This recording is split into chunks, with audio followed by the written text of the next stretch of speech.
चॅनलमध्ये तुमचं खूप खूप खूप मनापासून स्वागत। लहानांपासून मोठ्यांपर्यंत सगळ्यांनाच आवडणारा आज आपण गार्लिक ब्रेड कसा करायचा ते बघणार आहोत।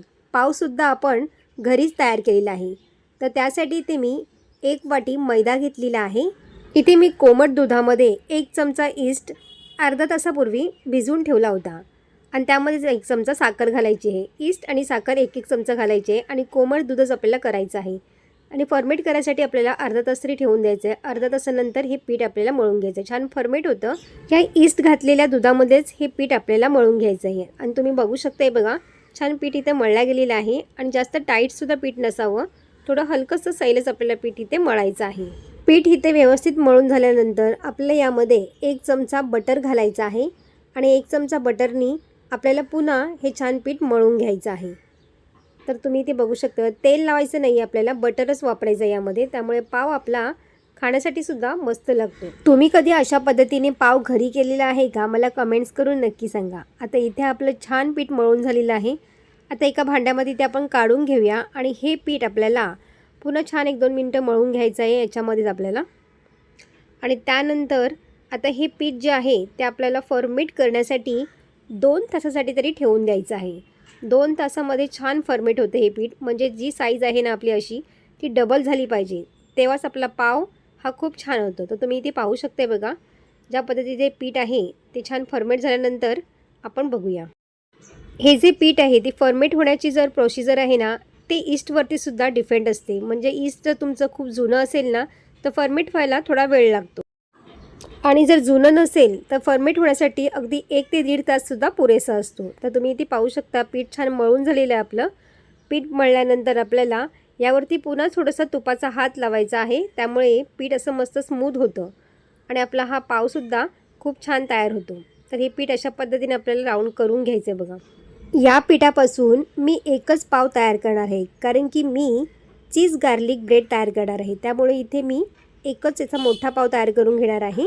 तुम्हाला जर हा पाव चहाबरोबर खायचा असेल तर या पिठापासून तुम्ही 4 ते 5 पावसुद्धा छोटे छोटे करू शकता आणि छान असे फुगल्या जातात ते आणि मस्त एकदम जाळीदार आपले पाव तयार होतात। तर तुम्ही इथे बघू शकताय बघा या पिठाच्या वरती आपल्याला तेलाचा किंवा तुपाचा हात पुन्हा लावायचा आहे, त्यामुळे वरूनसुद्धा आपला केक छानपैकी बेक होतो। आता इथे मी कढईसुद्धा गरम करायला ठेवली बघा। फ्रीट आपल्याला कढई आधीच करून ठेवायची आहे।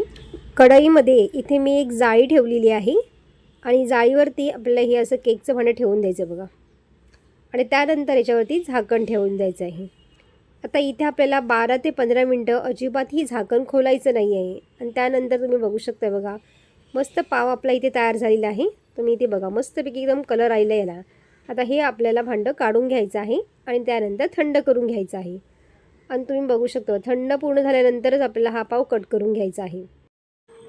आता या पावाला आपण कट करून घ्यायचं बघा आणि तुम्ही पाहू शकताय बघा मस्तपैकी एकदम हा पाव आपला जाळीदार तयार झालेला आहे। तर अशा पद्धतीने मी इथे मधोमध असा कट करून घेणार आहे आणि त्यानंतर आपल्याला चीज गार्लिक ब्रेड आपल्याला इथे तयार करायचं आहे।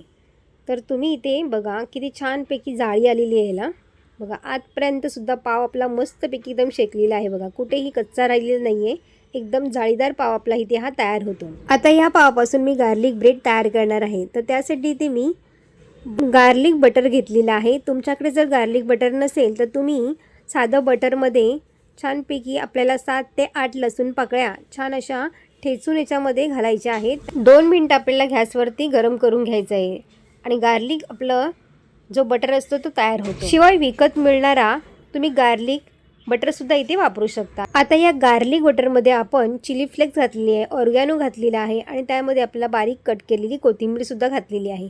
मस्त सॉस आपला इथे हा तयार झालेला आहे। आता हा सॉस आपण या पावावरती सगळीकडे लावून घ्यायचा आहे। आपण गार्लिक ब्रेड तयार करतोय आणि या पावामध्ये ना लसूण जास्त असेल ना तर त्याचा मस्त एकदम फ्लेवर ह्याच्यामध्ये छान येतो आणि खाण्यासाठी खूप मजा येते। तर अशा पद्धतीने आपल्याला सगळीकडे असं लावून घ्यायचं आहे आणि त्यावरती आपल्याला मोझरेला भरपूर असं लावून घ्यायचं आहे, त्यामुळे मुलंसुद्धा खाताना खूप खुश होतात। गार्लिक ब्रेड करणंसुद्धा खूप सोपं आहे आणि बाहेरचा विकत इतका महागडा खाण्यापेक्षा घरीच तुम्ही अशा पद्धतीने जर केलात ना तुमच्या पैशाची बचतसुद्धा होईल। तर आता आपल्याला भरपूर असा मोझरेला यावरती लावून घेतलेला आहे। वरून तुम्ही यावरती चिली फ्लेक्स किंवा गार्लिक सॉस जरी लावून घेतलात ना तरीही चालेल। आता आपल्याला आता आपल्याला हा पाव बेक करण्यासाठी ठेवणार आहे. तर मी ती ओव्हनमध्ये ठेवणार आहे. तुम्ही कढईमध्ये जरी ठेवलात ना तरीही चालेल. कढईमध्ये आपल्याला 15 मिनटं ठेवून द्यायचं आहे, त्यामुळे छान असा बेक होतो. तर इथे मी 10 ते 12 मिनटं छान बेक करून घेतलेलं आहे आणि तुम्ही बघू शकता बघा, मस्त एकदम चीज हे मेल्ट झालेलं आहे आणि गार्लिक ब्रेड आपला इथे हा तयार झालेला आहे. तर आपल्याला सुरीच्या साहाय्याने हा कट करून घ्यायचा आहे. तुम्हाला सुद्धा आवडतो का गार्लिक ब्रेड? जर आवडत असेल ना तर अशा पद्धतीने घरी एकदा तरी नक्की ट्राय करून बघा. मस्त घरच्या घरी आपण पाव आणि इथे गार्लिक ब्रेडसुद्धा तयार केलेला आहे. खाण्यासाठी सुद्धा खूप भारी लागतो. तर अशा पद्धतीने तुम्ही नक्की ट्राय करून बघा आणि व्हिडिओ कसा वाटला मला कमेंट्स करून नक्की सांगा. रेसिपी जर आवडली असेल तर लाईक, शेअर आणि सबस्क्राईब करा. थँक्यू.